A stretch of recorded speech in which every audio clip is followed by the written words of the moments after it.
ये सदिशों का योग हो गया। सदिशों का गुणनफल क्या होता है?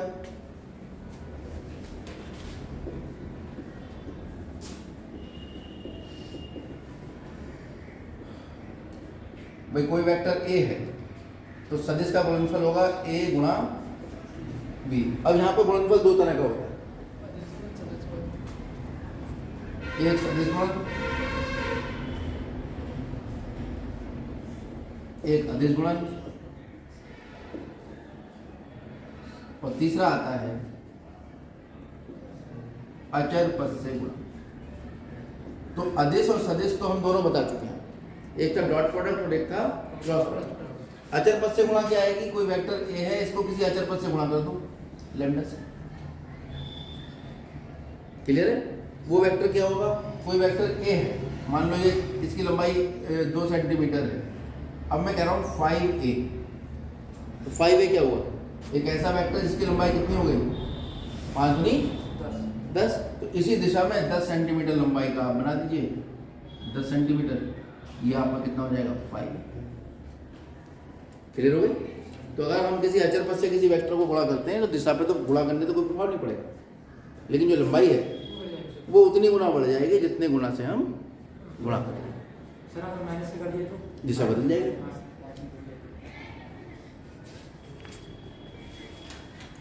अच्छा, वो गुणधर्म सेम रहते हैं, a प्लस बी बराबर a माइनस बी। ठीक है, सदिशों के गुणधर्म।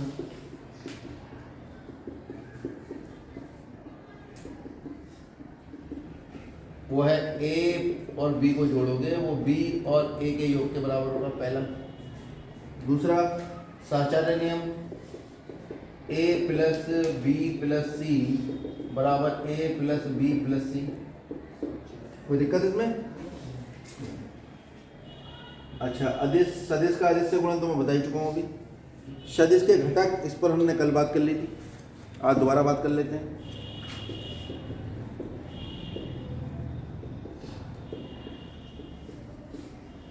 एक सदिश के घटक इस प्रकार आएंगे, अगर आप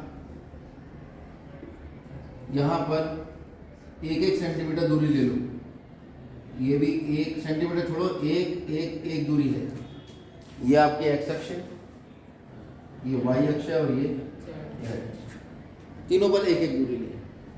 ठीक है, तो इस एक दूरी का जो वेक्टर होगा एक्स अक्ष की दिशा में, जिसकी लंबाई 1 हो, एक्स अक्ष की दिशा में एक मात्रक परिमाण का सदिश, जिस वेक्टर का परिमाण एक मात्रक होगा वो सदिश जो होगा वो होगा आई।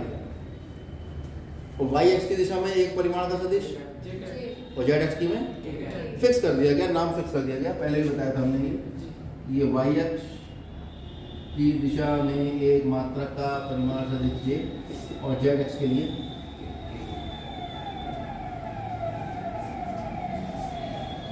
क्या। ठीक है, तो अगर इस आई जे के को मैं किसी भी संख्या से गुणा करते जाऊं, 5 आई, तो एक ऐसा वेक्टर आ जाएगा जो आई की दिशा में यानी एक्स अक्ष पे होगा और परिमाण 5 होगा।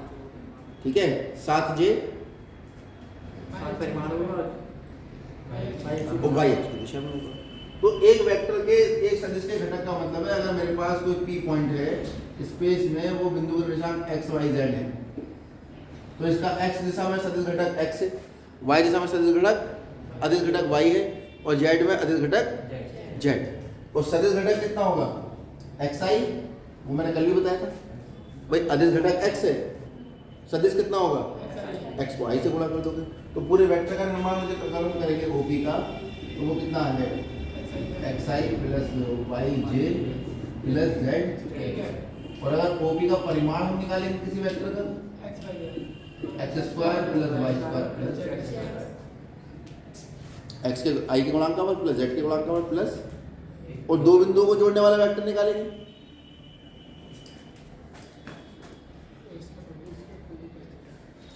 बिंदुओं x1 y1 व x2 y2 को मिलाने वाले रेखाखंड के अनुदिश सदिश,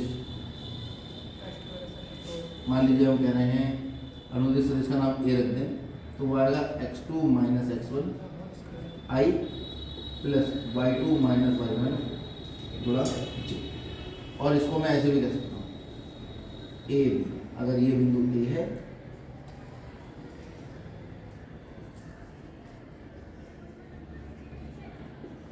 और ये बिंदु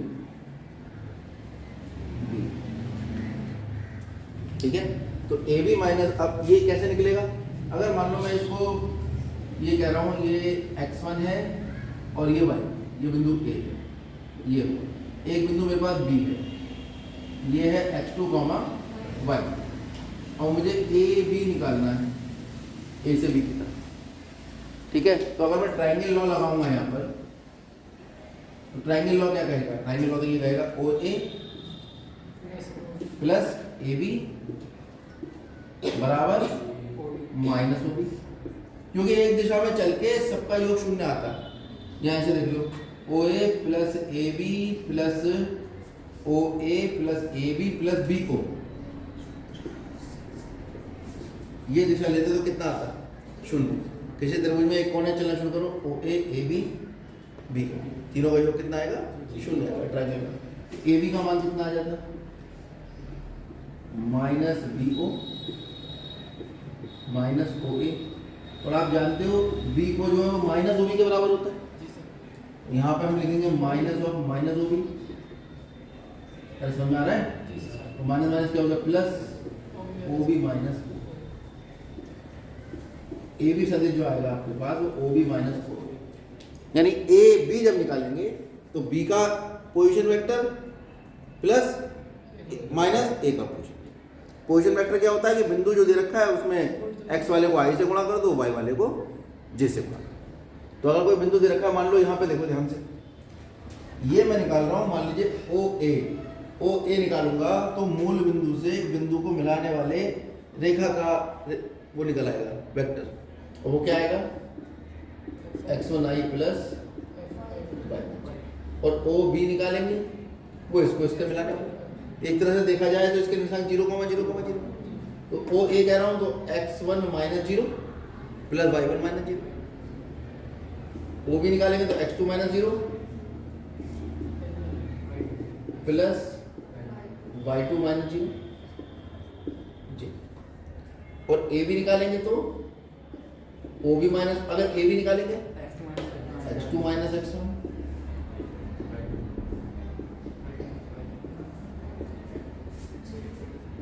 तो ये जो निकाला है हमने ए बी, ये है ए और बी को जोड़ने वाले बिंदु का वेक्टर, ए से बी की तरफ और बी से ए की तरफ निकालते बी ए, तो बाद में कौन है? ए, तो ए का पोजीशन वेक्टर माइनस ए का पोजीशन वेक्टर माइनस बी का पोजीशन, यानी बिंदु से तो निकलता है पोजीशन वेक्टर और बिंदुओं को जोड़ के बनता है वेक्टर। तो सवाल में पोजीशन का मतलब होता है स्थिति, तो कभी कभी कहता है एक बिंदु का स्थिति सदिश इतना है, दूसरे बिंदु का स्थिति सदिश इतना है, दोनों को मिलाने वाले रेखाखंड का सदिश ज्ञात करिए। या कभी कहता है कि बिंदुओं त्रिभुज के, कभी उसने कहा शीर्षों के स्थिति सदिश दे दिया आपको ए बी सी, ये निर्देशांक दे दिए, तो त्रिभुज की भुजाओं के सदिश निकालने पड़ेंगे ए सी, सी बी और ए बी। और कभी कभी वो कहता है त्रिभुज की भुजाओं के सदिश ये हैं, तो त्रिभुज की भुजाओं के सदिश सीधे सीधे दे दिए। ये सवाल बहुत परेशान करते हैं, सवाल पढ़ के पता लगे वो कहेगा त्रिभुज की भुजाओं के सदिश, तो अलग बात हो गई, त्रिभुज के शीर्षों के स्थिति सदिश, तो फिर भुजाओं के आपको निकालने पड़ेंगे इस वाले मेथड से, ठीक है। चलो सवालों पे बात करें।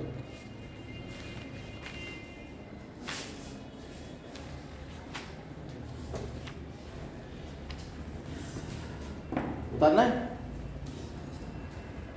क्या उतार रहे हो? छोड़ो, मुझे ऐसा बताया नहीं अभी, सब अपने आप कर दोगे, सब किताब में लिखा है, किताब को पलटना, सब लिखा मिल जाएगा। आप लोग घर जाकर किताब के साथ समय नहीं बिताते हो, अब हमने बता दिया आप समय बिताना किताब के साथ। कम से कम 2 घंटे दो, अपना सब चीजें पढ़ो जितनी लिखी है, इनके नोट्स बनाओ, तब जाके चीजें समझ में आती हैं।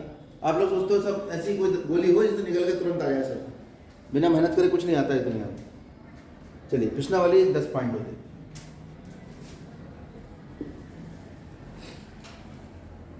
सबसे पहले सवाल, ए बी सी 3 वेक्टर दे रखे हैं, मैं सी वाले में बात कर रहा हूं।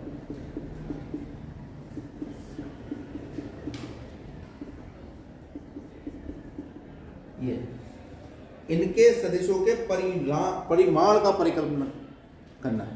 इसका तो सी का परिमाण होगा कितना? तो सी वेक्टर मॉड इतना लिखा जाता है, वर्गमूल आई के गुणांक का वर्ग प्लस के के वर्ग। गलती क्या करते हैं बच्चे, ये माइनस का ले लेते हैं, जबकि माइनस का वर्ग तो प्लस हो जाता है। ये गलती बच्चे करते हैं बस। तो 2/3/3 आ गया, तो ऋणात्मक कभी आता नहीं परिमाण। समान परिमाण वाले 2 विभिन्न सदिश लिखिए। दूसरा सवाल, 2 सदिश लिखने हैं आपको अपने मन से, जिनका परिमाण समान होना चाहिए लेकिन अलग अलग होना। लो लिख दिए, i + j i - j plus के अलग अलग है दोनों। परिमाण निकालोगे कितना आएगा? इसका भी वर्गमूल 3 आएगा और इसका भी वर्गमूल 3 आएगा, लेकिन वेक्टर दोनों अलग अलग। समान दिशा वाले 2 विभिन्न सदिश जिनकी दिशा समान।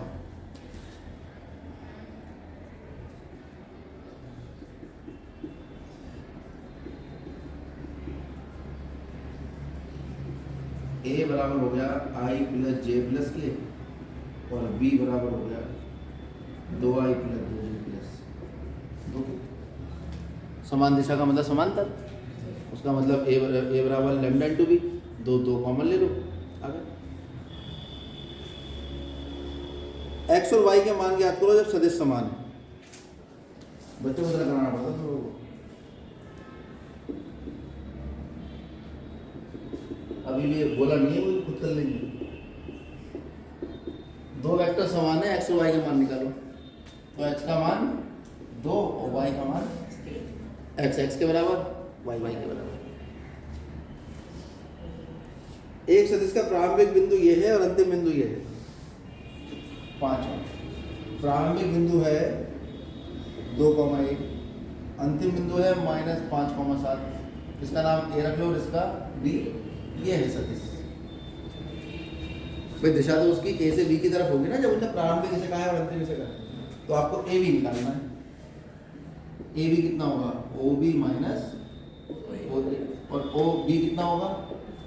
-5i + 7j और OA 2i + j, तो -7i + 6j।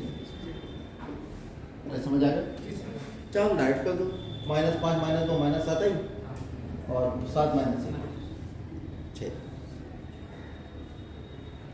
छठा देखो, सदिश का योगफल याद करो।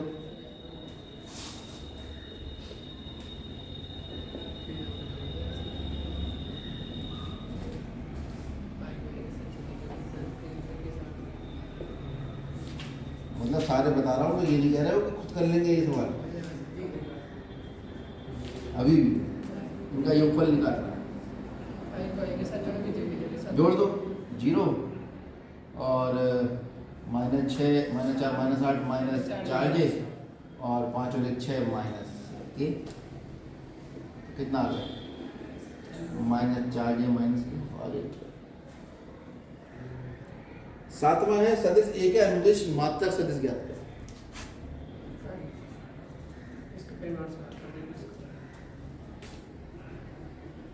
अब समझ में आ गया? मैंने पहले क्यों नहीं कराई थी एक्सरसाइज?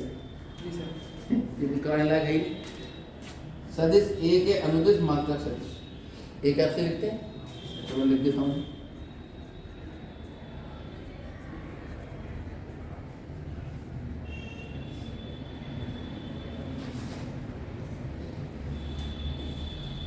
वो आ जाएगा वेक्टर a बटे मॉड।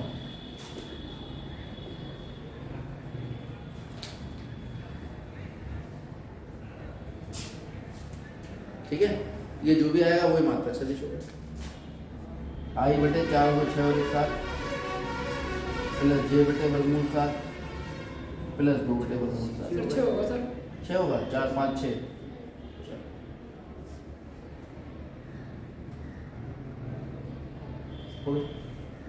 ठीक है, देख रहा तुम लोग कितना ध्यान दे रहे हो। चलो बाकी सवाल आप खुद करो, और जो नहीं हो वो पूछो। इतने आसान सवाल भी क्या पूछोगे हमसे।